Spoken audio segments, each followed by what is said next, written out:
요즘은 제가 서 목사님 이렇게 대하면 제가 오히려 배울 게 더 많아지고 있는 것 같아서 한편으로 기쁘고, 또 다음 교회는 여러분 개척할 때, 예배 드릴 때 제가 와서 같이 예배를 드렸던 그 기억이 나는데, 그렇게 오래되지 않은 것 같은데 교회가 개척교회에서 이제는 일반 이제 교회로 잘 자리를 잡아가고 있고, 교회가 이렇게 굉장히 행복하게 잘 하나님의 은혜 가운데 또 진행되는 것 들으면서 늘 기대가 되고 감사가 되고요. 참 여러분들은 좋은 교회에서 행복한 신앙생활을 하고 있다. 사실 여러분 알고 계십니까? 네, 굉장히 중요한데 반응도 아주 좋으신 거 보니까 제가 오늘 말씀을 전하기 전에 찬양도 막 뜨겁게 찬양을 부르는데 제가 그냥 빌 뻔했습니다. 여러분들이 또 말씀을 들으면서 함께 저도 행복해지고 여러분들도 주 안에서 행복해지는 그런 저녁이 되었으면 좋겠습니다. 저는 저희 교회 이제 그 새 신자들이 교회에 오면 항상 첫 번째 묻는 질문이 뭐냐면, 예배 마치고 난 다음에 저희 교회 첫인상이 어떻습니까? 늘 그렇게 물어요. 일반 건물에 4층, 5층 이렇게 교회당이 되어 있기 때문에 여러분들하고 비슷합니다. 그렇게 이제 묻는 여러 가지 이유가 있는데, 과연 오늘 우리 교회 나와서 이분 마음속에 어떤 걸 느꼈는가 하는 게 제일 알고 싶어서 묻습니다. 이렇게 물으면 참 이 교회 목사님 인상이 너무 좋아요, 이렇게 말하면 얼마나 좋습니까? 아무도 그렇게 대답하는 인간이 없어요. 다 오면 뭐 교인들이 친절하고 분위기가 따뜻하고 뭐 이런 이야기는 다 해요. 사실 제가 듣고 싶은 이야기는 뭐 목사님 아주 뭐 첫인상이 좋습니다, 그 이야기도 아니고, 또 우리 교인들이 정말 따뜻하고 친절하다, 그 이야기도 안 해요. 사실은 저는 새로운 분들이 저희 교회 와서 예배를 드리면서 좀 갖고 싶은, 또 그분들이 입에서 나오는 첫 마디가 참 이런 말이면 좋겠다 하는 생각을 늘 갖고 있습니다. 그게 뭐냐면요, 제가 이 교회 와 보니까 교인들이 교회 때문에 행복해 하는 것 같아요. 그 이야기 듣고 싶은 거예요. 그래서 교회 때문에 행복하다. 저희 교회는 가정교회를 하기 때문에 금요일마다 목장 모임을 하고 있습니다. 보통 주일날 예배드리는 사람들의 어르신들은 주일날 주로 모이게 되고요. 보통 이제 일반 청년들 또 장년들은 금요일 저녁에 모이는데, 주일날 나오는 그 청년 장년들의 숫자의 한 70-80%가 금요일날 목장 모임에 나오고 있습니다. 적은 숫자는 아니죠. 이제 그렇게 목장에 나오는 이유가 뭐냐면, 대부분 전도를 받을 때 그 목장을 통해서 초청을 받아서 목장에서 식사 대접도 받기도 하고 따뜻한 사랑도 받기도 하고, 그러면서 이제 기도를 함께 기도해 주면서, 처음 믿는 사람들은 문제가 많아서 교회에 나온 거거든요. 목장에 나오거든요. 거기에서 이제 간절히 함께 기도하는 가운데 하나님께서는 영혼 구원하기를 원하시기 때문에 그렇게 간절히 어려운 사람을 위해서 특별히 이제 믿으려고 이제 애쓰는 사람이 오면 하나님께서는 즉각적으로 응답을 해주세요. 근데 그 기도 응답을 통해서 이분들 마음속에 정말 하나님이 살아계시는 것 같다 하는 그런 느낌이 들도록 하는 것이 저희들이 그 목장 모임하는 가장 중요한 이유 중에 하나입니다. 여러분도 마찬가지일 텐데, 교회 나와서 말씀이 딱 들려오는 순간이 와요. 설교를 듣는데 공부를 많이 한 사람이라 할지라도 설교 시간에 그 설교 내용이 받아들여지지 않고 이해가 되지 않고, 그래서 그 설교를 듣는데도 불구하고 굉장히 힘들어하는 분들이 많이 있습니다. 공부를 많이 한 분도 마찬가지입니다. 그런데 어느 순간에 하나님 말씀이 막 들려올 때가 있고, 그 말씀을 듣고 깨닫고 은혜를 받기 시작하는데, 그 순간이 언제냐면요, 하나님이 계시겠다라는 생각이 딱 드는 순간에 설교가 이해가 되기 시작해요. 하나님이란 존재를 인정하지 않는 사람은 학박사가 되어도 설교 시간 들으면 설교가 이해가 되지 않는데, 희한하게도 하나님이 정말 계실 수 있겠다, 이분들 신앙생활 하는 거 보니까 하나님이 계실 수 있을 것 같아 라는 생각이 딱 드는 순간에 그날 예배 시간에 설교를 들으면 이전 설교와 다른 거예요. 이해가 잘 돼요. 왜냐하면 설교 하나님 말씀은 하나님을 인정하는 순간에 깨달음이 오게 되어 있거든요. 저희들이 목자 모임하는 주된 이유가 뭐냐면 기도회에서 응답을 체험하면서 사람들이 처음에는 기도 응답 받으면요 그냥 어쩌다가 된 걸로 생각해요. 믿지 않아요. 아유 뭐 기도해 줬다니까 고맙습니다 이렇게 말하지만 어쩌다 됐겠지 그렇게 생각해요. 다 그래요.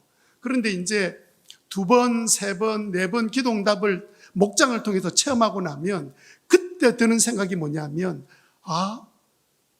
나는 하나님을 부정했는데 하나님이 계실 수 있겠구나 하는 생각이 딱 들면 그분은 그때 주일날 교회 와서 설교 들으면 설교 이해가 되는 거예요. 왜냐하면 하나님의 존재를 내가 인정하고 시작했기 때문에. 그래서 여러분 교회는 이제 뭐 주일 예배 후에 소그룹 모임이 있습니다만은 가장 좋은 전도는 뭐냐면 결과적으로는 하나님이 계신다는 사실을 체험하도록 만들어주는 것만큼 더 좋은 것이 없습니다. 근데 그러고 나면 교회 나와도 아무 상관이 없어요. 저희들은 처음부터 교회 나오면 하나님에 대한 그 존재에 대한 인식이 없는 상태에서 교회 나와서 몇 번 교회 나와서 예배를 드리는데 어떤 이야기도 이해가 되지 않고 찬송도 마음에 와닿지 않으면 이 교회는 나하고는 맞지 않는 건가 봐 그렇게 생각하고 교회를 떠나버려요. 그래서 저희들은 교회를 먼저 나오는 게 중요한 게 아니라 어쨌든 하나님은 마치 그 태어난 아이가 막 울면 엄마가 달려오는 것처럼 하나님은 똑같은 분이에요. 그래서 안 믿는 영혼을 위해서 막 기도하면 하나님의 적시로 응답해 주시는 걸 통해서 하나님이 계실 수 있다라는 생각 들게 만드는 것이 첫 번째 목적입니다. 그렇게만 하면 주일날 교회 와도 절대로 떨어질 사람이 되지 않기 때문에 굉장히 중요하죠. 그래서 저는 목장 때문에 우리 신호교회는 성도들이 굉장히 행복한 것 같아요. 교회 와서 신앙생활 하는 동안에 교회를 통해서 이 교인들이 행복하게 느끼는 것 같아요. 제가 듣고 싶은 말이 그 말이거든요. 제가 첫 목회했던 장소가 어디였냐면 용호동에 있는 그 나한자 마을 교회입니다. 용호 제일교회라고.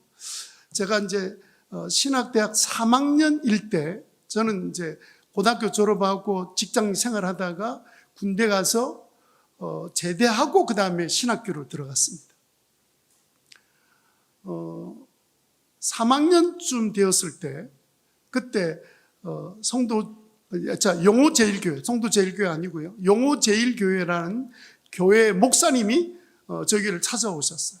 찾아오셔가지고 학교 직원에게 혹시 저희 교회를 섬길 그 조사 한 분이 있으면 좋겠다. 그 당시에는 전도사라 부르지 않고 조사라 불렀거든요. 그래서 조사를 이제 찾는데 학교 직원에게 가서 물어본 거예요. 뭐 학생들을 직접 오면 그분이 알 수가 없잖아요. 그래서 학교 직원이 어떻게 하다가 저를 소개해 준 거예요. 군대 갔다 왔지.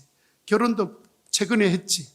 이제 여러 가지 상황이 이제 맞는 거로 생각하고 저를 소개해서 목사님 만났는데 목사님 말씀이 뭐냐면 당신은 그 나한 자들이 살고 있는 용호동에 있는 그 마을에서 사역하고 있는 담임 목사인데 청소년들과 주일학교 가르칠 조사님이 한 분 필요한데 저희 교회에 오시지 않겠습니까? 저희 대해서 잘 모르시는데 단지 직원에게 소개받은 그것 때문에 목사님 그 말씀하셨습니다. 저는 아무런 생각이 없었어요. 그런 곳은 특별한 사람이 가는 곳이라 생각했기 때문에 그 목사님 어떻게 하면 이 목사님께 불편하지 않게 잘 나이스하게 거절할까 그 생각밖에 없었습니다. 그래서 그때 목사님께 목사님 제가 아내하고 의논하고 난 다음에 전도서 참 믿음이 없잖아요. 신학생이 기도해보고 이래 이야기해야 되는데 아내하고 상의해보고 연락드리겠습니다 하고 이제 목사님과 헤어졌습니다. 그날 저녁에 집에 와서 이제 아내한테 이런 교회 목사님 찾아오셔서 그 교회 어린아이들 중고등학생들 가르칠 조사가 필요한데 오지 않겠느냐고 이렇게 이야기하는데 그 다음에 제가 어떻게 거절하면 좋을지 몰라. 왜냐하면 나는 그게 전혀 마음이 없었고 생각해 본 적도 없는 곳이기 때문에 이제 그렇게 어떻게 이걸 거절하지? 이렇게 이제 아내에게 말하려고 그렇게 목사님 말씀해 주셨는데 어떻게 하면 될지 모르겠어 라고 이야기하는 순간에 아내가 그냥 툭 던지는 말이 제 말을 그냥 입을 막아버렸습니다. 그 말이 뭐였냐면, 아니, 큰 교회, 좋은 교회도 아니고 그냥 굉장히 힘들고 약하고 어려운 교회가 와서 좀 섬겨달라고 그러면 신학생이라면 예, 제가 어려운 데는 무조건 가겠습니다. 그렇게 대답을 해야지 그걸 아내하고 상의를 한다는 말이나 될 말입니까? 라고 이야기하는데 제가 뭐라고 말할 말을 제가 찾지를 못했습니다. 아내한테. 어떻게 신학 공부해서 앞으로 목회할 사람이 정말 병들고 어려운 교회에서 도와달라고 그 목사님 직접 찾아와서 이렇게 부탁을 하고 있는데 그 자리에서 아이고 예 뭐 오라고 하면 어디든지 가겠습니다 라고 대답을 해야지 그걸 왜 내한테 와서 묻습니까? 한 말도 못했어요. 할 말이 없더라고요. 사모보다 믿음이 없는 전도사님이 한 말도 못하고, 그리고 그 다음날 그 목사님한테 전화를 했습니다. 아내가 가라 해서 가겠습니다 라고 말은 못하고 그냥 목사님 그냥 저희들 가기로 했습니다 하고 이제 나한자촌에 가게 되었습니다. 그때가 1982년도였습니다. 젊은 나이에 아무것도 모르고 이제 가게 된 거죠. 가보니까 한 1000명 이상 되는 사람이 살고 있는 큰 집단체, 그 안에 이제 우리 교단교회가 있고, 이제 그게 용호 제1교회였습니다. 가장 좀 높고 눈에 잘 보이는 곳에 교회당이 있었는데 그 사택에 들어가서 생활이 시작되었습니다. 그때가 6월 달에 시작되었는데 목사님 처음에 말씀은 아이들과 중고등학생, 그렇게 주일학교 중고등부 아이들을 가르치는 했는데 보니까 목사님이 교단 총무가 되셔가지고 또 무슨 집회를 자주 가시는 분이에요. 심군식 목사님이라고 또 아동문학가에다가 무슨 아동문학가 모임도 있고 교단 총무가 되놓으니까 교단 일로 서울에 가시고 집회하면 또 한중간 가시고, 그러니까 신학 공부를 하는 동안에 목사님 월요일 날 새벽기도 하시고 가시고 나면 금요일 날 오실 때까지, 그때는 집회가 5일 동안 했거든요. 그럼 그 새벽기도 누가 인도해야 되냐면 제가 인도해야 돼요. 대학 3학년이. 게다가 수요 기도에 누가 인도할 겁니까? 또 제가 인도해야 돼요. 근데 주일 날 보니까 세상에 성가대 지휘를 하라는 거예요. 아니, 생각 지휘 한 번도 한 적이 없는데 그 지휘하라는 이유가 뭐냐면 앞에 조사님도 지휘를 하셨대요. 아무 이유도 없어요. 그러니까 조사님이 하셔야 된다. 이래가지고 지휘를 하지요. 주일 할게요. 중고등부 해야 되지요. 그 다음에 주일 오후 또 설교시키는 거예요. 목사님도 집회 나가시면 새벽기도 다 하고 그 생활을 6년 동안을 했었어요. 그런데 저한테 제일 큰 어려움은 뭐였냐면 이분들한테 예수 그리스도의 사랑을 설교를 해야 되는데 하나님이 여러분을 사랑하십니다, 이 말이 입에서 안 나오는 거예요. 제 어린 나이의 생각은 뭐였냐면, 만약에 하나님은 여러분들을 사랑하십니다 이렇게 말하면 꼭 예배 마치고 나면 누군가 달려와가지고 아니 당신은 건강하니까 그렇지, 우리처럼 이런 몹쓸병에 있는 사람을 하나님께 사랑하시면 왜 우리들을 이런 병에 걸려가지고 고통 속에 던져 놓으셨느냐 이렇게 물으면 제가 할 말이 없잖아요. 그러니까 하나님은 여러분을 사랑하십니다 이 말을 못 하겠는 거예요. 그분들은요, 병에 걸려서 딱 들어오면 그 말이 들어오게 되어 있거든요. 들어오게 되면 보통 한 번, 두 번, 세 번은 자살을 해요. 자기 인생이 이제 끝이 났다. 나는 보통 사람들 생각할 것처럼 하늘에 저주를 받은 사람이다 이런 생각 가지고 들어와요. 그러니 하나님이 여러분 사랑합니다 설교도 제대로 못하는 전도사로 이제 생활을 하게 됐는데, 이제 그런 가운데 어느 날 이 교회 박겨울 권사님이라는 분을 이제 학교에 마치고 이제 용호동 버스 종점에서 마을버스를 타고 들어가면 그곳에 이제 저 있는 교회를 향해서 이제 걸어 올라가야 돼요. 근데 마치 박겨울 권사님 이분 이제 돌아가셨습니다. 이분이 그 마을버스 같이 내리셔서 같은 방향으로 가시면서 조사님 하고 이제 말씀을 꺼내시는데, 그날이 보름달이 떠 있는 데다가 앞에 오륙도 바다가 호수처럼 잔잔하게 굉장히 아름다운 그런 광경 속에 이 권사님이 저한테 하신 말씀이 뭐냐면, 권사님께서 저한테 조사님, 제가 18 전후에 참 벽촌에 이렇게 농부의 딸로 태어나가지고 지내는 동안에 어느 날 피부에 굉장히 이상한 건지름이 생기고 힘들어서 보건소에 갔더니 보건소에서 부모를 오라 그래가지고 부모에게 이 병은 여기에서 있어야 될 병이 아니니까 빨리 이 주소로 딸을 보내라 하고는 부모에게 그 이야기를 해주는 거예요. 이제 쉽게 말하면 한센시병, 옛날에는 나병이라고 그랬죠. 나병이 걸린 거예요. 이 이야기를 듣고 집에 들어오니까 아버지는 그 다음날부터 자기를 쳐다보지도 않고 저놈은 가시나 아직도 안 갔나? 온 식구들이 전염될 거라고 생각하신 것 같아요. 엄마는 이 딸을 이제 18밖에 안 된 딸을 보내려고 하니까 얼마나 가슴이 미어집니까? 그래서 하루를 자고 그 다음날 어머니가 옷보따리 몇 벌을 해서 머리에다 얹어주고, 그리고 이제 집에서 나와서 차비 몇 푼 가지고 이제 영호동까지 찾아오게 됩니다. 아침 일찍 나왔는데 저녁에 그날 해질 무렵에 해가 지고 이제 보름달이 막 떠 있는 그 순간에 이제 내려서 그때 저와 같이 올라간 것처럼 18 난 이 소녀가 머리에 보자기 하나 메고 올라가는데 하염없이 쏟아지는 눈물을 흘리면서 그 보름달 보면서 그렇게 눈물이 나더래요. 눈물을 흘리면서 그 고갯길을 넘어가고 가서 이제 사람을 만나서 어떻게 왔는지 이야기하고 그것을 이제 생활이 시작되었는데, 그곳에 들어오면 되게 이제 사람들이 새로운 사람 들어오면 다 교회를 데려가요. 대부분 교인들이거든요. 우리나라에 그때 한 120곳에 그 나한자 마을이 있었는데 대부분 다 교인들입니다. 절은 하나도 없었고요. 가끔 캐토릭 교회가 좀 있었고 개신교들이 전부 다 있었습니다. 이분들의 보통 마을이 있으면 70-80%가 다 교인들입니다. 교회를 다녀요. 이제 이 아가씨도 와서 이제 지내는 동안에 이미 나이 드신 분들이 볼 때는 불쌍하잖아요. 자기도 같은 병에 걸려 있지만. 그러면서 너 그대로 있지 말고 같이 나하고 같이 교회 가자 하고 이제 교회를 가기 시작한 거예요.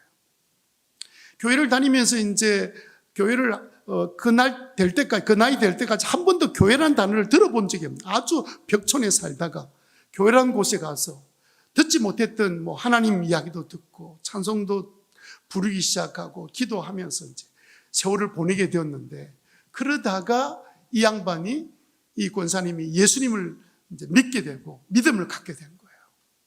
그리고 제가 갔을 때는 이제 권사님이 됐어요. 60대 중반이 돼서 권사님이 되셨는데, 이분이 올라가면서 그때 그 이야기를 하면서 그때 한없이 내가 울고 갔던 이 모습이 연상이 돼, 생각이 난다 그러면서 이제 그 이야기를 꺼내시는 거예요. 그러면서 그분이 저를 보고 웃으면서 하시는 말씀이, 조사님, 난 지금 너무 행복해요. 그분은 웃으면서 이야기를 꺼내시는데, 그 다음에 그 이유가 뭐냐면, 내가 만약 이 병에 걸리지 않았더라면 나는 평생, 나이 이제 20 이제 조금 초반이 되면 시집가서 농부의 아내가 되어서 평생 시골에서 농사 짓다가 지금처럼 늙어서 이제 죽을 날 기다리는 나이가 될 텐데, 내가 이 병에 걸려서 이 마을에 와서 처음 교회란 것을 알게 되고, 처음 예수님에 대해서 복음을 듣고 하나님을 알게 되고 믿음을 갖게 되고, 이제 내가 신앙생활을 열심히 하는 동안에 하나님 주신 은혜로 이제 교회의 권사까지 되어서 이렇게 살게 된 게 나는 얼마나 감사한지. 나는 이 병 때문에 예수 믿게 된 겁니다. 나는 너무 행복해요. 이러는데 저는 마치 뒤통수를 딱 얻어맞은 것처럼 제 마음에는 이분들은 위로받으려고 새벽같이 모여서 기도하고 예배 드린다고만 생각했지, 이분들이 진짜 하나님의 사랑을 깨닫고 행복한 가운데 있다고 생각조차 하지 못했는데, 그래서 설교도 자신이 없이 그러고 있었는데, 그 이야기를 딱 듣는 순간에 그분은 웃으면서 제게 자신의 있었던 삶을 이야기하는데 저는요, 그냥 흘러나오는 눈물을 주체하지 못하고 사택으로 올라갔습니다. 그래서 이분들이 새벽에 눈만 뜨면 시계 보고 오는 게 아니라 2시 깨거나 3시 깨면 무조건 이분들은 교회 와서 그 기도를 시작해서 새벽 기도 끝나고 나면 말씀 들은 거 기도하고 그 다음에 집에 가시고, 어떤 분은 2시, 3시, 4시 기도하는데 저는 그렇게 많은 사람이 기도할 때 그냥 위로받으려고, 인생이 너무 처참하니까 비참하니까 그런 줄 알고 있었는데 이분들이 다 예수님 만나서 새벽에 나온 거예요. 어떤 분은요, 이 손가락 다 사라지고 발가락 사라지니까 뛰지도 못하고 스스로 걸어가면 넘어지니까 늘 나이 든 사람은 지팡이를 짚고 갑니다. 지팡이가 이 나무된 지팡이 오래 가지 못하니까 그 끝에 쇠를 달아놓은 지팡이를 늘 이분들이 사서 딱 이렇게, 교회까지 전부 다 그 길이 전부 다 세면 바닥이거든요. 그러니까 새벽 2시, 3시고 이 지팡이를 딱딱 짚고 넘어오시는데 딱 소리가 그냥 이 공중에 막 커져가면서 2층에 살고 있는데 2층에 자고 있는 제 길을 탁 두드리는 순간에 눈을 떠보면 새벽 2시, 3시. 그러면서 그런 분들이 와서 기도하고, 그리고 또 새벽 기도 이제 끝나고 나면 저는 또 새벽 기도 시작하기 전에 가서 이제 잠시 기도하고 인도하고 그런 이제 내려가고 이런 삶을 살면서 제가 얼마나 잘못된 생각 갖고 있었는지를 깨닫는 시간이었습니다. 그럼에도 불구하고 제 마음속에 여전히 남아있는 또 한쪽 구석에 해결되지 않는 그런 질문들이 있었는데, 한 번은 이 목사님이, 담임 목사님은 주일날 설교 한번 하시고 조사는 일주일 내내 설교하고 이러는데 이 목사님 또 집회를 가셨는데 그런 중에 늘 새벽에 나오시던 아주 정말 그 여성스러운 그 나이 드신 할머니 한 분이 계셨어요. 조용하시고 늘 기도하시고 이런 분이신데 주일날 교회에 나오지 않으신 거예요. 그래서 이제 신방을 갔습니다. 혼자 계시는 분들을 위해서 길게 집을 지어놓고 한 칸 하나씩 쳐서 한 방에 이제 한 분씩 이렇게 사시는 집인데, 이제 문을 열고 이제 들어갔더니 들어누워 계시다가 이제 이분이 일어나셔서 몸이 좋지 않아서 이제 이분이 교회 빠질 분이 아니신데, 그래서 이제 예배를 간단히 드리고 난 다음에 이제 앉아 있으니까 이제 이 할머니가, 조사님, 제가 며칠 전에 꿈을 꿨는데 너무 생생해서 꿈꾼 지가 지금 며칠이 지났는데도 불구하고 그 꿈이 너무 생생해서 지워지지 않아요. 참 좋은 꿈을 꾸신 것 같아요. 이러면서 이제 무슨 꿈을 꾸셨나요? 여쭤봤더니 이분 하시는 말씀이 뭐냐면, 꿈을 꿨는데 정말 맑고 깨끗한 호수가 있고 저 맞은편 쪽에는 영국 사람들이 타는 범선이 있잖아요. 하얀 돛대가 있는 그 범선이 있는데, 그 범선이 있고 주변에는 이 호수 주변에 이제 나무들이 있고 이런 모습이 너무 아름다워서, 너무 아름답다. 어떻게 이런 곳이 다 있지? 그런데 그 범선을 보면서 난 저 배 한번 타봤으면 좋겠어요. 그분들이 어디 갈 데가 있습니까? 범선 한번 타봤으면 좋겠어요. 너무 좋은 예쁜 범선인데 타보고 싶은 마음이 있는데 가만히 보니까 범선이 자기 쪽으로 오는 거예요. 그래서 아마 무슨 행사가 있으니까 이 배가 자기 쪽으로 오는 것 같다 싶어서 주변을 돌아봤대요. 주변 돌아보니까 한 사람도 없는 거예요. 자기 혼자 있는 거예요. 그런데 범선이 점점 가까이 오는데 막 가슴이 두근거리고, 무슨 마음이냐면 타보고 싶은 마음도 막 간절한 데다가 저 배가 왜 나한테 오는 거지? 날 실으러 오는 거야? 날 태우러 오는 거야? 이런 마음에, 들뜬 마음에다가 막 그냥 기쁜 마음에다가 다소 약간 좀 불안한 마음에 저 배가 왜 나한테 오는 거지? 나 같은 사람한테? 이제 이런 마음으로 이제 배를 바라보고 있는데 배가 점점 가까이 오는 거예요.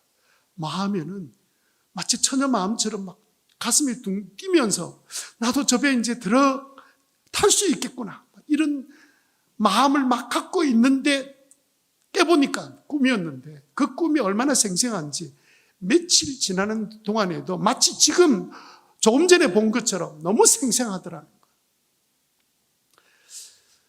그래서 참 좋은 꿈 꾸신 것 같아요. 그리고는 이제 신방을 마치고 저는 나왔습니다.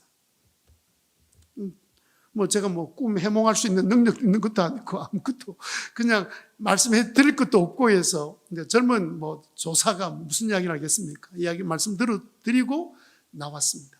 그리고 난 다음에 며칠 후에 이 할머니가 돌아가셨습니다. 소천하신 거예요. 그때는 제가 장래 문제 이런 것 때문에 정신이 없었는데 조금 세월이 지나고 난 다음에 제가 가만히 생각해 보니까 어떤 생각이 떠올랐냐면 하나님은 예수 믿는 당신의 자녀가 정말 힘들고 어려운 가운데 살고 있는 자기의 자녀들은 가만히 내버려 두지 않으신다. 특별한 방법으로 돌보신다 하는 그 생각이 든 거예요. 그 생각이 여러 가지 것들이 맞아떨어지면서 눈에 늘 보고 경험하는 그들의 생활을 알고 있으니까 그러면서 보통 우리 부모들이 자녀들이 이렇게 있으면 그중에 몸 제일 약하고 늘 병치레하는 아이를 어디에 가더라도 걔가 늘 생각이 나잖아요. 어디 갔다 오면 그 애를 제일 먼저 챙기잖아요. 자식이 별로 없죠. 하나 있거나. 여러분 저희들 어릴 때는 자녀들이 보통 한 집에 5명 이렇게 자녀들이 있었기 때문에 부모님들이 제일 몸 약하고 어려운 자녀들을 어디를 가도 그걸 잊지를 못하는 거예요. 그게 부모 마음이잖아요. 하나님. 바로 그 마음이 하나님의 마음에서 왔구나. 그러고 보니까 지금 그 마을 속에 사는 많은 사람들 가운데는 정말 그 어떤 사람보다 훨씬 더 헌신적이고 믿음으로, 기쁨으로 행복하게 사는 사람들이 많이 보이기 시작하는 거예요. 우리가 나중에 천국을 가게 되면 어떤 분이 더 주님 앞에 상을 더 많이 받을까? 더 위로를 받을까? 그 생각하면 우리가 보통 생각하는 그런 생각은 전혀 다르게 하나님은 우리의 생각 다른 일들이 우리의 삶 가운데 천국에서 일어날 것 같다 이런 생각을 제가 할 수 있는 그런 기회가 됐습니다.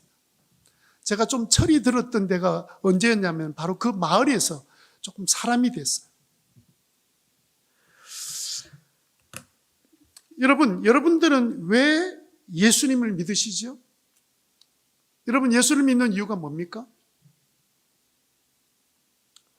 저는 그냥 오늘 저녁에 이 말씀과 더불어서 예수님이 여러분들을 부르신 이유는 여러분들에게 뭘 주기 위한 거냐면 여러분들이 행복하게 되기를 원하시는 거예요.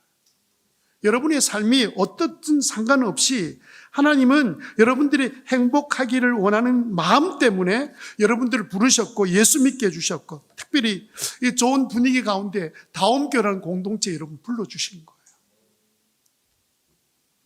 그래서 여러분들이 이 자리에 앉아 계신 겁니다. 여러분들이 예수 믿는 이유는 하나님 나를 행복한 사람 만들어 주시기 위해서. 여러분 어떤 분이 이런 생각하실 겁니다. 내가 지금 처지가 어떤 처지인데 내 행편이 어떻는데 그러실 분도 계실 거예요. 나는 얼마나 기가 찬 상황 가운데 놓여 있는데 저는요 그분들하고 같이 지내고 난 다음에 그런 생각을 제대로 해본 적이 없습니다. 아무리 어려워도 어렵다고 말할 수가 없어요. 아니 얼마나 어려우면 그분들처럼 어려울 수 있겠습니까? 그런데도 그들도 하나님께서 행복하게 되기를 원하셔서 그들의 삶을 내버려 두지 않고 우리가 생각하지 못하는 특별한 방법으로 돌보시고 인도해 주셨거든요. 그러니까 여러분들이 이제 오늘 예수 믿는 거, 오늘 저녁에 이렇게 나온 것도 하나님 여러분들을 행복한 사람 만들기 위한 사실이라는 것을 여러분 믿게 되시기를 바랍니다. 굉장히 중요한 일이에요. 내가 상황이 어떻든 상관없이 하나님은 나에게 행복의 삶을 살도록 만들어주시는 분이시고 힘들고 어려울 때 더더욱 그럴 때는 하나님이 나를 특별한 사랑으로 이끌어 가시기를 원하신다는 사실에 대해서 조금도 의심하지 않게 되기를 바랍니다. 성경에 그 말씀이 잘 나와 있습니다. 이게 제가 이게 잘, 네. 신명기 여러분 잘 아시는 33장 29절 말씀 한번 같이 한번 읽어보시겠습니까? 시작. 이스라엘이여 너는 행복한 사람이로다. 그 이유가 나와 있습니다. 그 이유가 뭡니까? 여호와의 구원을 너같이 얻은 백성이 누구냐. 그러니까 이 말씀을 가만히 생각해 보면 우리처럼 예수 믿게 된 사람이 어디 있습니까? 그러니까 우리는요 그냥 자연스럽게 나는 예수 믿은 그 자체 때문에 나는 어떤 사람? 행복한 사람. 우리 행복한 사람이에요. 우리를 행복한 사람 만드시려고 예수 믿게 해주신 거예요. 그래서 오늘 저녁에 저는 우리 신자들이 특별히 행복해야 될 두 가지 이유를 좀 설명해 드리고요. 그리고 난 다음에 어떻게 하면 우리는 진짜 신자로서 행복한 삶을 살아갈 수 있는지 시간 되는 대로 오늘 저녁에 말씀을 잠깐 전하도록 하겠습니다. 첫 번째로 신자인 우리가 행복해야 될 첫 번째 이유. 첫 번째 뭐 때문일까요? 첫 번째는 뭐 때문이냐면요. 따라해 봅시다. 전도 때문이다. 뭐 때문이라고요? 전도 때문이다. 여러분 입장 바꾸려고 생각해 봅시다. 안 믿는 사람이 생각할 때 자꾸 예수 믿으라 그러는데 내가 예수 믿어야 될 이유가 뭐야? 라고 이제 자기들이 이제 의문을 가질 거 아니에요. 여러분들이 교회 나오라 그러면 저절로 그렇게 나와지는 게 아니거든요. 내가 왜 교회 나가야 되지? 내가 왜 예수 믿어야 돼? 그런 생각을 하게 될 겁니다. 말을 그렇게 표현하지 못해서 그렇지 안 믿는 사람 입장에서는 그렇다는 거예요. 예를 들어 봅시다. 우리가 가난할 때 우리 한국교회가 막 부흥했던 60년, 70년, 80년 초반까지는 우리나라가 굉장히 살기가 어려웠습니다. 그래서 엄마, 아버지 뭐 열심히 일하러 나가면 아이들을 돌볼 시간이 없었고 그때는요 일주일 내내 다 일하는 사람들이 많았습니다. 요즘처럼 뭐 5일 일하고 이틀, 더 나아가서 막 나흘만 일하고 3일 시작, 그런 꿈도 못 꾸는 시대였잖아요. 정말 힘들고 어려울 때는요 어른들이 우리 애 좀 교회 좀 데리고 가세요. 왜냐하면 교회 데리고 가면 먹을 거 간식도 주지요. 아이 또 챙겨주기도 하죠. 그러니까 아이들이 다른 데 가서 막 애들끼리 좀 불안하고 걱정이 되었는데 교회만 데리고 갈 수 있다면 좋겠다고 안 믿는 사람들이 교회에 좀 데리고 가달라고 부탁하는 것을 한두 번 제가 들은 게 아니거든요. 그러니까 그때는요 여자들도 사실은 교회 가면 사람 대접받았어요. 구호품도 한동안은 또 나오기도 했습니다. 그러니까 어려웠던 사람들이 위로받을 수 있는 것이 교회였고, 시골에서 수많은 직장 어디에서 도시로 왔던 사람이 도시에 와서 첫 번째 만날 때 자기를 이해하고 받아주는 사람이 어디 있었냐면 교회에 있었거든요. 그래서 교회가 막 숫자로 많이 늘어났죠. 그때는 교회에 가만히 있어도 사람들이 늘어나는, 밖에 나가 조금만 전도해도 사람들이 그걸 거절하지 않고 모였던 시대인데, 지금은요 88 올림픽 끝나고 난 다음부터 살기가 좋아졌습니다. 경기가 좋아졌습니다. 집집마다 자동차가 생겼습니다. 이제는 살기가 좋아지고 여유가 생기니까 주말만 되면 어디 갑니까? 놀러 가기 바쁜 거예요. 교회 나가야 될 이유가 없는 거예요. 그들 보고 교회 나가자 그러면 나는 지금 바빠. 나는 주말에 우리 애 데리고 지금 어디 가기로 돼 있어. 그런 이야기들 우리가 얼마든지 들을 수 있잖아요. 그런 상황 가운데 그들에게 저 교회 나오라 이럴 때 그들이 지금 내가 교회 나가지라고 말하기가 굉장히 어려운 시대에 우리가 살고 있는 거예요. 그러면 그분들은 어떻게 하면 교회 나올 수 있을까요? 한번 질문해 봅시다. 미안합니다. 제가 이게 저희 교회 물건이 아니라서 좀 잘 작동이 안 돼요. 질문 내용이 뭐냐면, 믿지 않는 사람이 왜 교회에 올까요? 왜 교회에 와야 됩니까? 교회에 오라 그러는데 왜 와야 됩니까? 올 이유가 없는 거죠. 우리는 흔히 전도할 때 주로 이런 마음 때문에 전도를 해요. 예수 믿으면 천국, 안 믿으면 지옥, 더 줄이면 예수 천당, 불신종, 이렇게 전도를 했잖아요. 요즘 이런 전도하는 분 계십니까? 이런 전도 못하지요. 이런 이야기를 해서 이런 마음으로 이제 그들을 교회로 데려오고 싶은데, 이 사람들이 이런 메시지가 귀에 들어가겠습니까? 그 사람들이 지옥도 안 믿는데 안 믿으면 지옥 간다, 그 말이 들려와서 교회 나오겠냐고요. 나올 일이 없는 거죠. 그럼 어떻게 하면 그들이 교회 나올 수 있겠습니까? 여러분, 요즘 현대인들이 가장 겪는 문제가 뭐냐면 다 불행하다는 생각에 빠져 있습니다. 비교의식에 사로잡혀서 왜 저 사람은 저렇게 살자고, 뒷집엔 저렇게 살고 506동은 저렇게 사는데 우리 집은 왜 이렇게, 우리 애는 왜 그래? 비교의식에 빠져 있는 현대인들이 갖고 있는 것이 불행하다는 뜻이거든요. 그런데 교회 와서 교인들을 보니까, 예수 믿는 사람 보니까 사람들이 사는 것은 나보다 여유가 별로 없는 것 같은데, 그 사람들 보고 아이들 대하는 태도를 보면 행복한 사람이야. 정말 행복한 사람이고, 어쩌다가 이제 목장에 밥 먹으러 오라 그래서, 특별히 이제 목장에 음식을 많이 차려 놓는 날이 있거든요. 이제 초청하는 날. 그럼 와서 음식도 이제 대접도 잘 받는데, 보니까 사람들이 이야기하는 이야기 들어보니까 자기가 생각했던 것하고 전혀 다르게 사람들이 행복해 보이는 거예요. 아니, 행복하지 않는데 예수 믿으려 하겠습니까? 우리가 행복하지 않는데 그들을 무슨 재주로 교회로 복음 앞으로 데리고 오겠냔 말이에요. 우리가 행복하지 않는다면. 그래서 여러분, 우리는요, 전도하기 위해서라도 행복해야 돼요. 한 영혼이 천하보다 귀한데 그 영혼을 구원하는 방법이 뭡니까? 내가 행복하지 않으면서 천국 가자?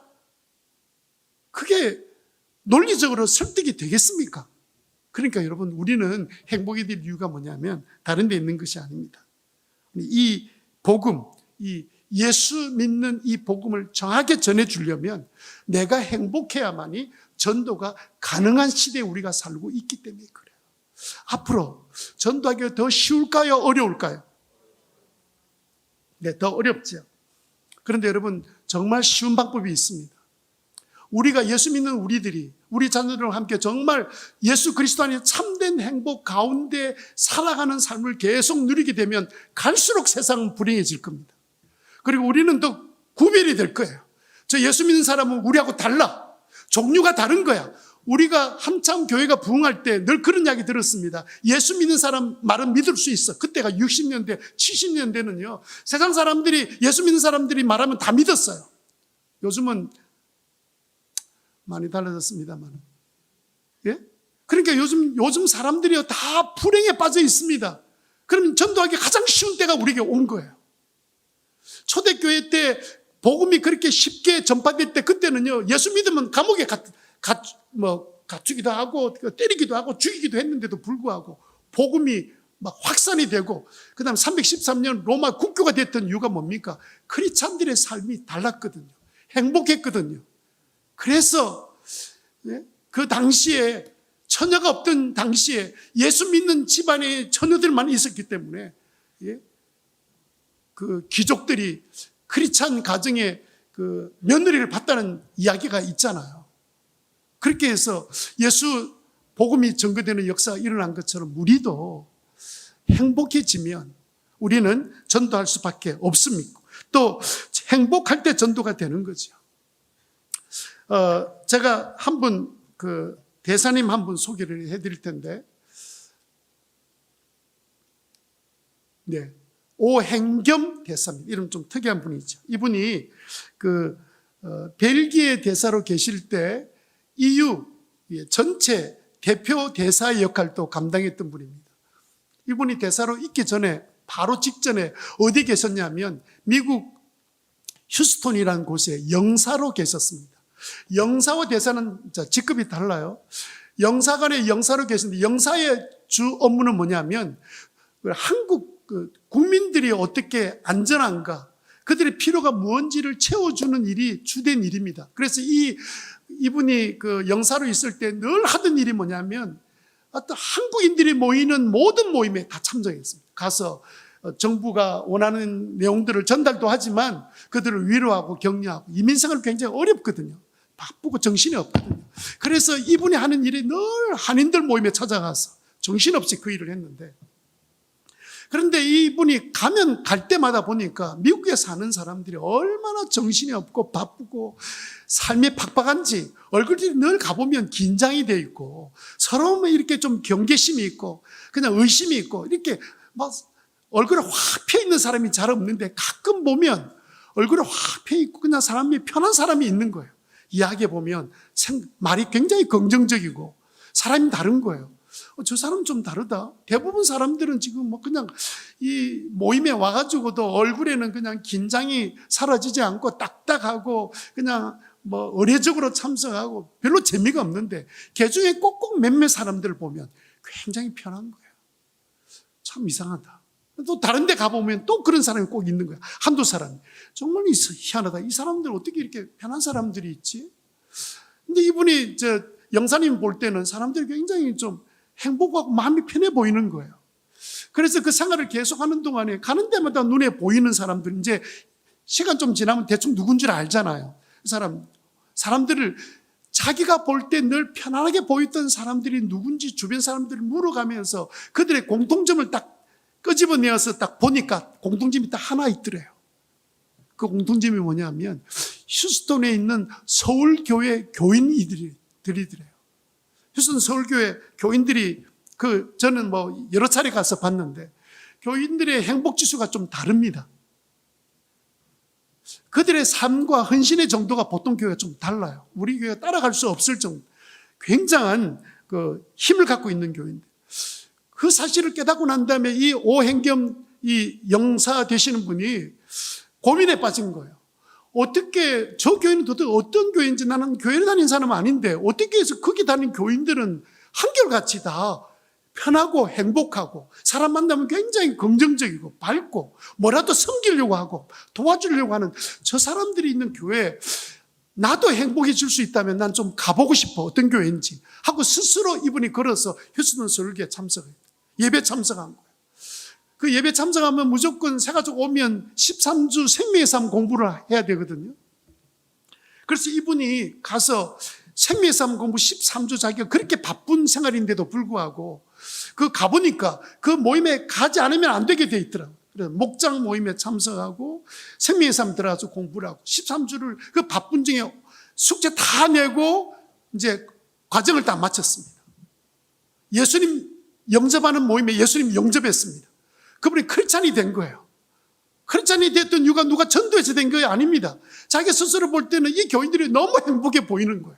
그래서 이분이 이제 나중에는 벨기에 대사로 떠나고 이러는데도 불구하고 떠날 때마다 한 3년 주기로 그 교회 청계의 목사님이라는 분인데 이 목사님 전화해서 목사님 지금 제가 벨기에 지금 와서 대사로 있습니다. 참 옛날에 그 목사님과 함께 말씀 듣고 있었던 그때가 너무 그립습니다. 꼭 그냥 3년 주기로 보통 이렇게 대사 있는 직이 옮겨지면 꼭 전화해서 이제 전화를 한다고 이야기를 해 주시더라고요. 여러분, 우리 신자들이요, 행복하면 전도가 되는 시대에 우리가 살고 있습니다. 그러면 두 번째로 우리가 신자가 행복해야 될 이유, 두 번째 우리가 한번 생각해 봅시다. 두 번째 이유는요, 하나님의 소원과 뜻이기 때문에 그렇습니다. 하나님의 소원과 뜻이다. 우리 조금 전에 읽었던 본문 말씀 있죠. 같이 한번 읽어볼까요? 네, 아까 읽었지만 다 같이 한번 읽어봅시다. 시작. 항상 기뻐하라, 쉬지 말고 기도하라, 범사에 감사하라. 이것이 그리스도 예수 안에서 너희를 향하신 하나님의 뜻입니다. 여기에 항상 기뻐한다는 말을 가만히 생각해 보면 굉장히 추상적이에요. 구체적이지 않아요. 기뻐하라. 그런데 이거를 조금 더 구체적인 단어로 바꾸면 이렇게 바뀌어지게 됩니다. 어떻게 바뀌어지냐면요, 항상 행복하라 이렇게 바뀌어져요. 그리고 여러분 그 빨간 줄만 읽어보세요. 항상 행복해라. 이게 누구의 뜻이라고요? 하나님 뜻이죠. 누구를 향한 뜻입니까? 우리를 향한 뜻이에요. 예수 믿는 우리들은 행복해라. 항상 행복해라. 이것이 하나님의 뜻이다. 이 말씀 우리에게 해 주신 거예요. 우리를 부르신 목적 자체가 행복한 삶을 살게 하신 것이 주님의 뜻이고 목적이기 때문에 그렇게 말씀하고 계신 거죠. 자, 왜 하나님께서 우리에게 가장 원하는 것이 행복일까요?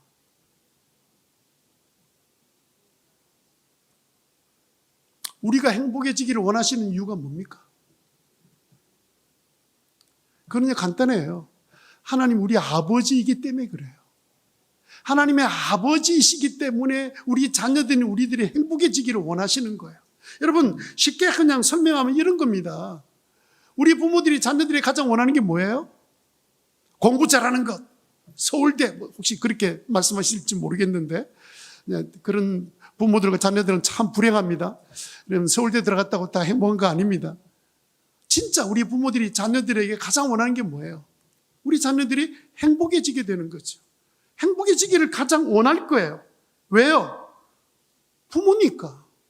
자녀들의 바라는 것 가장 원하는 것이 행복이죠.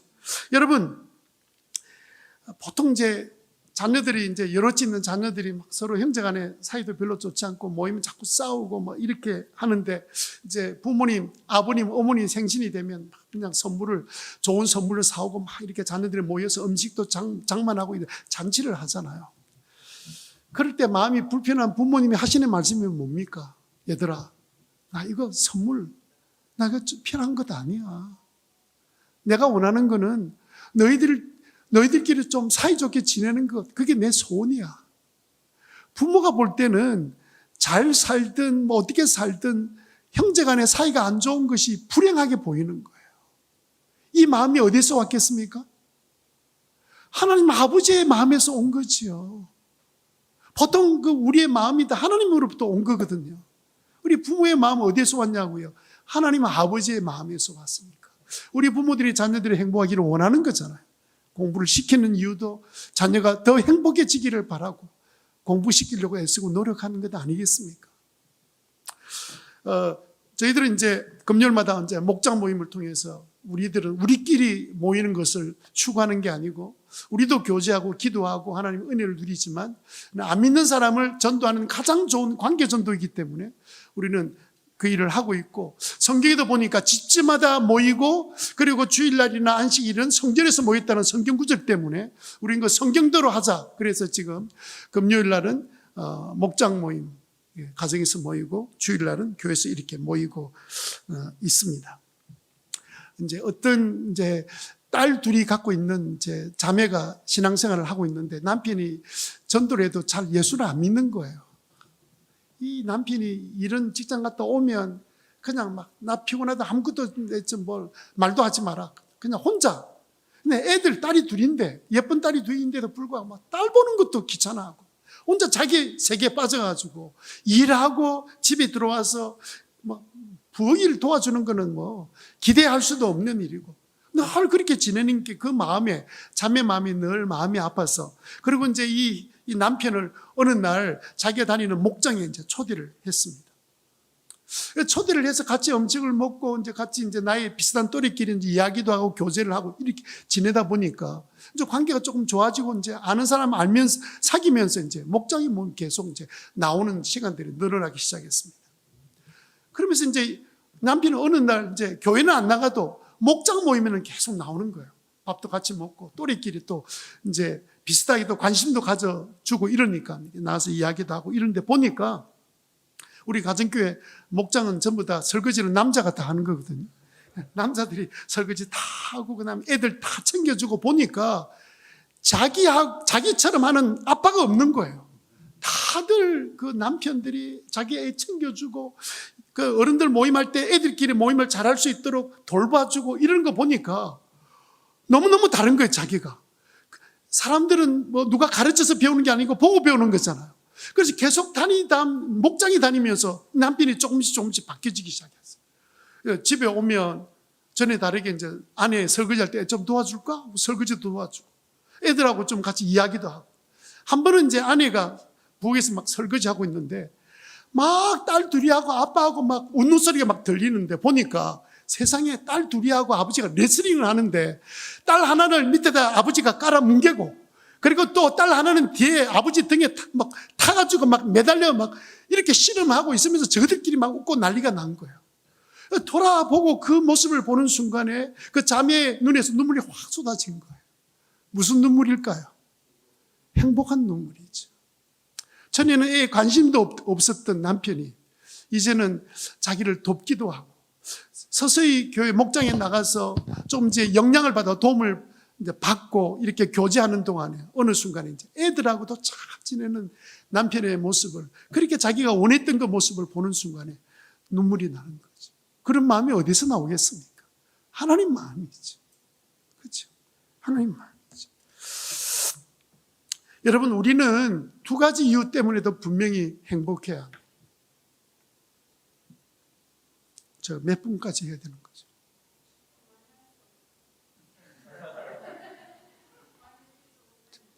집에 가셔야 되는 무슨 얘기였어요? 원래 50분까지지, 원래. 근데 희한한 교회 봤네. 우리 교회는 막 설교하고 나면 막 이렇게, 여러분들이 우리 교회 교인이 됐으면 좋겠는데 빨리 안 맞춰라. 그렇게 말하는 사람 아무도 없어요. 없는데 뭐 졸거나 그러지는 않습니다만. 자, 그래서 우리가 두 번째 우리가 생각할 것은 뭐냐면, 우리가 신자인 우리가 행복해야 되는데 행복하려면 어떻게 해야 되느냐. 이제 세 가지 중에서 좀 이제 다 이야기를 할 수는 없을 것 같고요. 한 이야기를 좀 해봅시다. 첫 번째는요, 결심해야 합니다. 뭐 해야 된다고요? 왜 행복하기를 결심해야 됩니까? 여러분, 한번 생각해 보세요. 그 행복이 그냥 저절로 우리가 오는 거 아닙니다. 많은 사람들이요, 행복을 그냥 기다리면 어느 날 올 거라고 생각하는 사람도 있어요. 행복 그렇게 오지 않아요. 주님께서 우리에게 말씀하실 때 이것은 나의 기뻐하는 뜻이라고 말씀하실 때는 행복하려고 애쓰라는 뜻입니다. 그래서 우리가 결심해야 돼요. 행복은 우리가 쟁취하는 거예요. 저절로 우리에게 주어지는 게 아니란 말이에요. 여러분, 참 희한하게도요, 우리가 가만히 보면 불행한 사람들은요, 자기 불행의 원인이 자꾸 남에게 있고 환경이 있다고 자꾸 생각해요. 사실은 자기 때문에 있는 건데, 자기가 행복을 추구하고 행복하기를 결심한 것이 아니라 주어진 대로 그냥 사는 거예요. 주어진 그 상황이 나한테 맞지 않으니까. 그러면 그때 막 마음에 불평을 갖고, 나는 이것 때문에 마음이 편하지 않고 기쁘지 않고. 여러분, 세상도요, 모두 행복하기를 바랍니다. 요즘 서점 가보세요. 행복이라는 주제 치면요, 얼마나 많은 사람이, 안 믿는 사람도 행복에 대한 관심을 갖고 책을 쓰는지 모릅니다. 행복에 다 관심이 있습니다. 행복하기를 원해요. 진짜 행복하기를 원합니다. 모든 사람이, 예수 믿는 우리도 좀 말씀 우리가 같이 나눴잖아요. 예수 믿게 하신 하나님의 뜻은 우리를 하여금 행복한 사람 만드는 게 목적이다. 그죠? 세상 사람도 마찬가지거든요. 그 사람도 똑같이 행복하기를 간절히 바라고 소망하는데 차이점이 있습니다, 여러분. 세상 사람들의 행복의 목적은요, 자기 자신이에요. 내가 어떤 환경을 만들어주면, 내가 뭘 소유하면 나는 행복해질 거다라고 자기 자신의 행복을 추구하기 때문에, 그래서 자기 자신이 행복하려고 했는데 안 되니까 사람도 죽이고 온갖 일 다 하잖아요. 54년 만에 아들 죽었다니까 보험금타들 그동안 한 번도 나타나지 않던 엄마가 나타나잖아요. 다 세상 사람의 행복의 목적은 자기 자신에게 있는 거예요. 그러면 신자들의 행복의 목적은 어디 있습니까? 다른 사람에게 있는 거죠. 이웃에게. 한 영혼이라도 구원해서 하나님은 자녀 만드는 게 하나님의 소원이기 때문에 그 소원 이루어드리려고, 하나님이 나를 행복하게 하시는 분이시기 때문에, 그분이 나에게 너 행복한 것이 나의 뜻이야 이렇게 가르쳐주고 계시니까, 행복해지는 것이 주님의 뜻이니까. 그래서 우리가 다 행복을 이야기해도 똑같은 게 아니란 말이에요. 진짜 행복은 우리가 언제 시작됐냐면, 하나님을 딱 만나는 순간부터 행복이 시작된다는 사실을 믿으시기 바랍니다. 우리가 왜 안 믿는 사람을 전도해야 되느냐? 그 사람들은요, 뭘 소유하면 행복해질 거라 생각해요. 맨날 지지고 뽑고 싸웁니다. 행복이 없어요. 행복은요, 목적이 되면 안 돼요. 행복은 목적이 아니고 행복은 하나님 만난 결과입니다. 여러분, 행복을 잘못 이해하면 이상한 일들이 자꾸 일어나는 거예요. 그래서 여러분, 모든 사람이 행복하기를 간절히 소원해도, 행복은 어떤 사람이 행복하느냐? 내가 다른 사람을 섬기기 시작한 그때부터 진짜 행복을 맛보기 시작하고, 하나님 앞에 제대로 순종하고 믿음으로 사는 순간부터 행복이 내게 찾아오는데, 왜냐하면 행복은 하나님이 나에게 주시는 거지, 행복을 내가 만드는 게 아닌데, 사람들은 자기가 만드는 줄 알고 부단히 애쓰고 노력하는데 갈수록 행복해져요? 갈수록 불행해지잖아요. 경제적인 상황은 더 좋아졌는데 사는 삶은 왜 이렇게 팍팍합니까? 피폐해지고 있습니까? 그것은 행복이 어디서 오는지를 잘 몰라서 그런 거예요. 우리는 알잖아요. 우리 아는 우리들이 어떻게 하면 이 사실을 전해줄 것인가를 고민해야 돼요. 자, 이 행복하기를 결심한다는 말은 두 가지 의미가 있는데요. 첫 번째는요, 행복한 생각을 하기로 결심하셔야 돼요. 행복한 생각을 하셔야 돼요. 여러분, 이 성경 구절의 맨 마지막 구절이 뭡니까? 빌립보 4장 8절에 이 모든 것을 생각하십시오. 여러분, 우리가 행복하기를 생각하지 않으면 우리에게 진짜 하나님 원하시는 행복이 우리에게 주어지는 게 아닙니다. 내가 행복을 결심하려고 작정했으면 내 생각부터 바꾸셔야 돼요. 아침에 일어나가지고 토요일 아침에 직장도 안 가고 있을 때 일어나서 눈을 떠 보니까 앞에 저희 방에서는 이렇게 앞에 이게 태평양 바다가 보이거든요. 우와, 진짜 뷰가 정말 좋네. 정말 아름답다. 하나님이 놀랍게 만드셨네. 이렇게 생각하면서 감사하면 행복이 찾아오잖아요. 근데 어떤 사람은 아침에 일어나서 눈 떠서 토요일 날 아무것도 할 일 없는 이제 쉬는 날 됐는데 나는 왜 나를 한번 만나자고 데이트 신청하는 사람은 아무도 없어. 나는 왜 사는 게 이 모양 이 꼴이야. 다른 친구들은 1박 2일 어디 간다고 이제 출발했는데 나는 아무 만날 사람도 없고, 아니 그날 좀 잠이나 푹 잘 자고 맛있는 거 드셔도 되는데 아침에 일어나가지고 막 불편한 생각부터 먼저 하게 되는 거죠. 부정적인 생각이 떠오르기 시작하면 그때는 불행은 계속 꼬리를 물고 찾아오게 되는 거죠. 아침에 일어나서 제일 먼저 나는 하나님의 자녀다 선포하고, 하나님께서 나를 행복한 사람 만드시려고 오늘도 일하고 계실 텐데 하나님이 나를 어떻게 역사하셔서 나를 행복한 사람 만들어 주실까, 이런 고민하면서 산다면 얼마나 기쁨이 넘치는 삶을 살아갈 수 있겠습니까? 한 가지는 더요는 뭐냐면요, 우리가 행복한 말을 하기로 결심하셔야 돼요. 행복한 말 하는 게 필요합니다. 그 세 가지 중에 다 끝내버리고, 최근에 나와 있는 인디아에서 시작된 요즘 이제 웃음 치료라는 단어들이 요즘 많이 퍼졌는데, 그 웃음 치료의 기원이 어디서 시작됐냐면요, 인도에서 시작됐습니다. 인도 사람들을 한번 보세요. 왜 인도에서 웃음 치료가 시작됐겠습니까? 이건 이유가 뭐냐면요, 인도 사람은, 모든 사람이 어떻게 믿냐면, 오늘 내가 여기서 주어진 대로 내가 인생을 잘 살아서 죽고 나서 다음에 태어날 때 더 좋은 대상으로 태어나야 되잖아요. 과거는 내가 뭐로 살다가 태어났다가 다시 사람으로 태어났는지 아무도 모릅니다. 기억도 못해요. 그런데 지금은 사람으로 태어났어요. 근데 내가 나중에 개로 태어날지 닭으로 태어날지 아무도 몰라요. 내가 살았던 삶을 보면 나는 지금 사람으로 태어날 것 같지는 않고 더 좋은 브라만 계층의 사람으로 태어날 것처럼 보이지는 않습니다. 사람이 얼마나 우울하겠습니까? 그리고 전생은 기억도 안 나요. 전생 기억 안 나는 이유가 뭡니까? 전생이 없었는데 무슨 전생이 기억나요? 자기들끼리 그렇게 믿고 있는 거지. 그리고 이제 앞으로 뭐로 태어날 거다 이렇게 생각하니까 얼마나 우울하겠습니까? 그래서 만들기 시작. 우리 그냥 웃기라도 하자. 그래서 이제 이 웃음의 치료는 뭐냐면 간단합니다. 자, 시작 이러면 남자들 하하하하 웃고 여자들은 호호 웃고 막 이렇게 웃는 거예요. 그렇게 웃어도 감정은 뒤에 따라와서 훨씬 낫더라는 거예요. 이게 전 세계에 퍼져가지고 희한한 나라에서, 불행한 우울한 나라에서 만들어 놓은 치료법이 전 세계에 지금 퍼져가지고 지금 노인대학 가보면 전부 다 웃는 연습하고 난리 막 웃고 막. 그래도 감정이 움직여진다 그러잖아요. 그러면 이렇게 행복해지겠습니까? 그죠?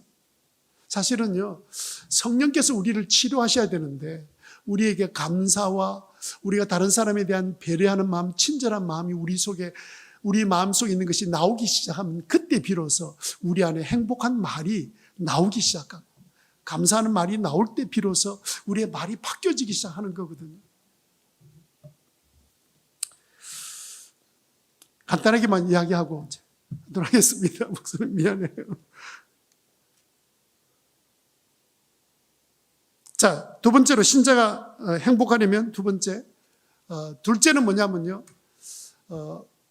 자기 분수를 알고 모든 일에 감사해야 됩니다. 사람들이 감사하지 못하는 이유가 뭔 줄 아세요? 자기 분수를 몰라서 그렇습니다. 저는 살아가면서 나름대로 좀 행복한 쪽이라고 생각해요. 왜냐하면 제가 제 분수를 좀 알거든요. 제가 고등학교 다닐 때 가정 형편이 좀 안 좋아서 야간 고등학교를 다녔습니다. 낮에 했던 일이 뭐냐면, 여러분 아십니까? 요즘은 그런 게 없는데, 요즘 플라스틱으로 하수관 이렇게 되는데, 옛날에는 돌로 찍어서 하수관이 요만한 길이 그 시멘트로 만들어가지고 그 관에 또 꽁지에다 또 달고 이렇게 연결했던 그런 하수관을 연결하는 그 일을, 하수관 만드는 공장에서 하나 찍어내면 얼마 이렇게 해서 고등학교 다닐 때 그 일하고 이제 저녁에 학교 가서 공부를 했는데 뭐 공부를 잘했겠습니까? 그렇게 일하는데. 이제 그렇게 지내면서 예수 믿는 것이 너무 좋아서 나는 뭐 공장에 일하는 것 하나도 부끄러운 일이 아니다 이렇게 생각하고 고등학교 시절을 보냈습니다. 제가 그때 살던 집이 어떤 집이었냐면 일본인들이 살던 일본 관사였는데, 일본 관사인데 다다미 방이잖아요. 근데 부엌은 또 굉장히 큽니다. 그런데 부엌에 가서 불을 딱 켜면 바퀴벌레가 확 사라집니다. 얼마나 바퀴벌레가 많은지. 하여튼 그 일본 관사의 나무 사이에 온갖 것들이 살고 있는 거예요. 게다가 또 집은 같이 여러 개 붙어가지고 또 공중 화장실을 씁니다. 그러니까 전 이게 땀을 흘리고 와서 샤워를 하면 어디서 해야 되냐면 그 부엌에서 가서 이제 물 뒤집어 쓰고 이제 이렇게 씻는데, 그때 소원이 뭐였냐면 아무도 안 보는데 그래서 제대로 된 샤워되어 있는 샤워실에 가서 샤워하고, 그 다음에 혼자 좀 그 사용할 수 있는 화장실 있으면 좋겠다. 막 그게 제 소원이었습니다. 너무 불편하고 그런 거예요. 그러면 땀 흘리고 일하고 또 저녁에 가서 공부하고 이래야 되잖아요. 그런데 어느 날 보니까 저희 집이 화장실 2개 있고, 그 다음에 화장실 안에도 샤워실이 다 되어 있고, 너무 살기 편한 아파트에서 지금 살고 있는 거예요. 이제 소원이 이루어진 겁니다. 제 소원이. 얼마나 행복한지. 옛날에 살던 거 생각하면 지금 사는 게 막 그냥 궁궐에 사는 거예요, 사실은. 막 그 좋은 아파트는 아닌데. 그럼에도 불구하고 사는 게 너무 기쁜 거예요. 옛날에 그때 살았던 거 생각하면 너무너무 감사한 거예요. 여러분, 그래서 저는 옛날에 어려웠던 그 시기가 저한테는 많이 도움이 되고 위로가 되고, 힘든 일이 찾아와도 그게 절망이 되지 않았던 이유가 뭐냐면 하나님께서 그 어려운 가운데도 살 수 있도록 길을 열어주셨기 때문이라 생각합니다.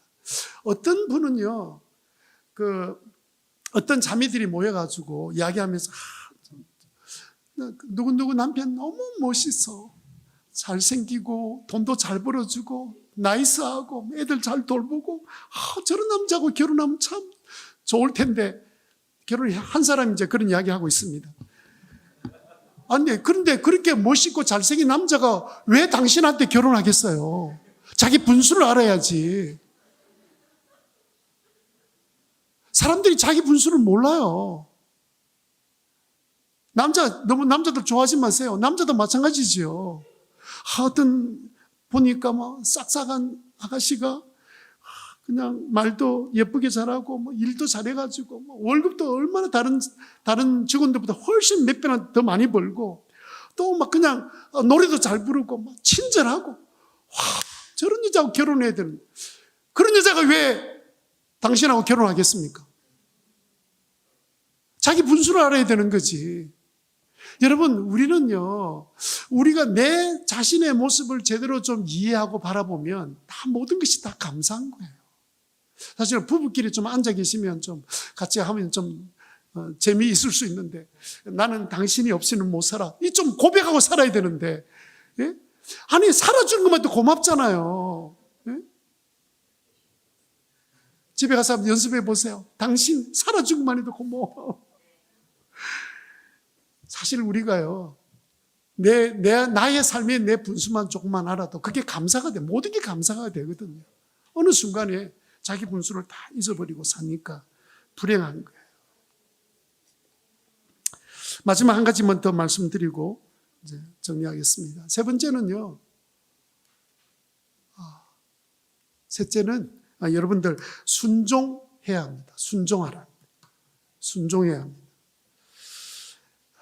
모든 종교를 보니까 믿는 사람은 다 이렇게 이제 요즘 뭐 캐톨릭 뭐 이렇게 신부나 뭐 이렇게 모여 있는 이야기나 이런 거 듣고 뭐 스님들 이야기 듣고 따르는 사람들 보면 다 사람들이 자기 종교에서 평안은 다 얻는 것 같아요. 모든 종교에서 평안은 다 얻는 것 같아요. 그래서 막 힘들고 어려운 문제를 와가지고 뭐 즉석에서 뭐 질문하고 답을 얻고 뭐 이렇게 막 하면서 그냥 웃고 떠들고 이러면서 이제 마음의 평안을 얻고 돌아가는 것 같은데, 모든 종교가 나름대로 사람들에게 평안을 줘요. 근데 여러분, 뭘 못 주는 줄 아세요? 행복을 주는 건 아닙니다. 여러분, 다른 종교 믿는 사람이 나는 행복하다 이런 이야기 들어보셨어요? 나는 마음이 요즘 편안하다 이런 이야기 들어보셨죠? 난 진짜 요즘 행복해. 그런 이야기 들어보신 거 기억나세요? 여러분, 행복은요, 하나님 만날 때 주어지는 거예요. 순종도요. 성경 우리 말씀 한번 보십시다.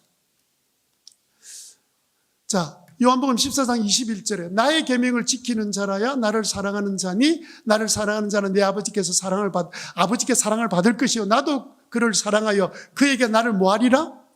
나타나리라 그랬죠. 자, 주님의 계명을 딱 지키는 사람한테 예수님이 나도 너를 사랑해서 나를 너에게 나타내리라. 나타낸다는 말이 뭡니까? 그에게 임재하신다는 거잖아요. 주님이 나타내 보이시겠다는 거 아니에요. 어떤 사람에게 나타내 보인다고요? 계명을 지키는 사람, 순종하는 사람에게요.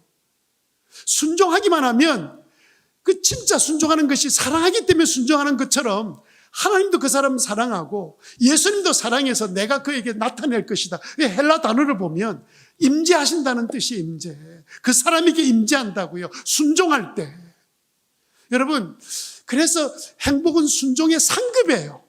그게 순종이 우리 인생의 목표가 아니고요. 우리는 주님의 말씀에 순종하기로 작정하고 순종해 나가면 행복은 저절로 따라오는 축복이고 상급이고, 예? 복이란 사실을 여러분 믿으시기 바랍니다. 순종 안 하면서 나는 왜 이래 불행해? 왜 이래 나는 마음이 불편하지? 행복하지 않지? 그 이유는 다른 데 있는 게 아니에요. 행복을 목적으로 삼고 있기 때문에 문제고, 순종하지 않았기 때문에 문제예요. 저는 성경 구절 가운데 보이는 부모에게 순종하지 않는 자가 보이지 않는 하나님에게 순종하겠느냐. 저는 이거를 교인들한테 이렇게 말해요. 보이는 목회자한테 순종하지 못하는 사람이 보이지 않는 하나님께 순종한다고? 그게 어떻게 가능해요? 우리가 목회자에 순종하는 목회자를 뭐 절대자로 여기는 게 아니잖아요. 그 말씀이 하나님 말씀인 줄 알고 우리가 믿는 거잖아요. 따르는 거잖아요. 그래서 여러분, 마음을 좀 바꾸세요. 행복하려면 여러분 가정의 부모님 말씀에 여러분 보이는 부모님께 순종하고 보이지 않는 하나님 말씀에 순종하고, 목회자가 힘을 다해서 말씀을 준비해서 전하면 이게 나에게 주신 말씀이라 매주 예배 드릴 때마다 딱 한 가지, 이번 주에는 하나님이 나에게 목사님 통해서 어떤 말씀을 나에게 주실까, 그런 기대 가지고 기도하고 이런 말씀 들어보세요. 여러분이 행복 안 해지게 되는가? 들은 말씀이 있어야 순종이 되죠. 예배 마치고 돌아갈 때 여러분 꼭 한 가지, 오늘 말씀을 통해서 나는 뭘 하기로 마음에 결심해서 그만 가지고 돌아가셔야 돼요. 그럼 여러분들은 자연스럽게 행복하지 않을 수가 없습니다. 여러분, 우리 교인들이요, 행복하다고 말하면서 목장을 섬기는데 사실 어떻게 보면 제가 좀 미안해요. 내가 월급 주는 것도 아닌데 음식을 챙겨가지고 막 성도들 대접하고 남은 것도 발발이 사서 또 주기도 하고 이러는데, 그렇게 목장을 섬기는 사람들이요, 베드로후서 3장 9절에 보니까 이런 말씀 때문에 그런 것 같아요. 네, 3장 9절 말씀 보니까 오직 주께서는 너희를 대하여 오래 참으사 아무도 멸망하지 아니하고 다 회개하기에 이르기를 뭐 한다고요? 그리고 이 원한다는 말은 하나님의 소원이잖아요. 주님이 가장 소원하는 게 뭡니까?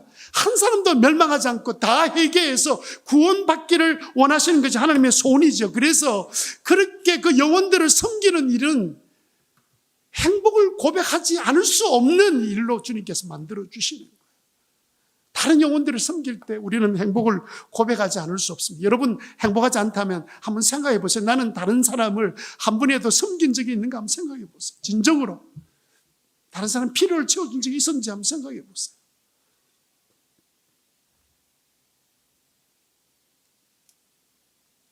마지막 구절 우리 같이 읽고 마치겠습니다. 디모데전서 2장 4절 시작. 하나님은 모든 사람이 구원을 받으며 진리를 아는 데 이르기를 원하십니다. 여기에서도 보면 하나님이 원하시는 소원은 뭐냐? 모든 사람이 구원받아서 진리를 아는 데 이르기를 나는 소원한다. 주님의 소원이잖아요. 그럼 그 소원을 이루어드리려고 우리가 주님의 뜻을 위해서 우리가 열심히 교육기관에서 섬기고, 여러분 또 교회에서 섬기고, 복음을 전하는 데 애쓰고 노력하고, 그렇게 말씀을 주시면 순종하고, 이렇게 일하니까 행복을 상급으로 주님이 주시는 거예요. 그 결정체가 뭡니까? 주님께서 우리에게 행복을 상급으로 주신 결정체가 뭐냐면 우리가 장착하게 될 천국이에요. 천국은요, 행복이 이 땅에서 누리는 행복의 순간에 10,000배, 10만 배 되는 증폭된 행복이 중간에 끊어지지 않고 계속되는 나라가 천국이에요. 그 나라 우리에게 주시려고 주님께서, 그 나라에 네가 상급받는 사람 되라고 주님께서 소원하고 계신 거예요. 예? 모든 사람이 다 구원받아 이 행복을 누리는 사람 되기를 원한다. 주님의 소원이에요. 이 소원을 이루어드리는 우리 다음교회 성도들 다 되시기를 바라고, 여러분의 가정에 행복이 넘치는 축복된 가정 되기를 주님의 이름으로 축복합니다.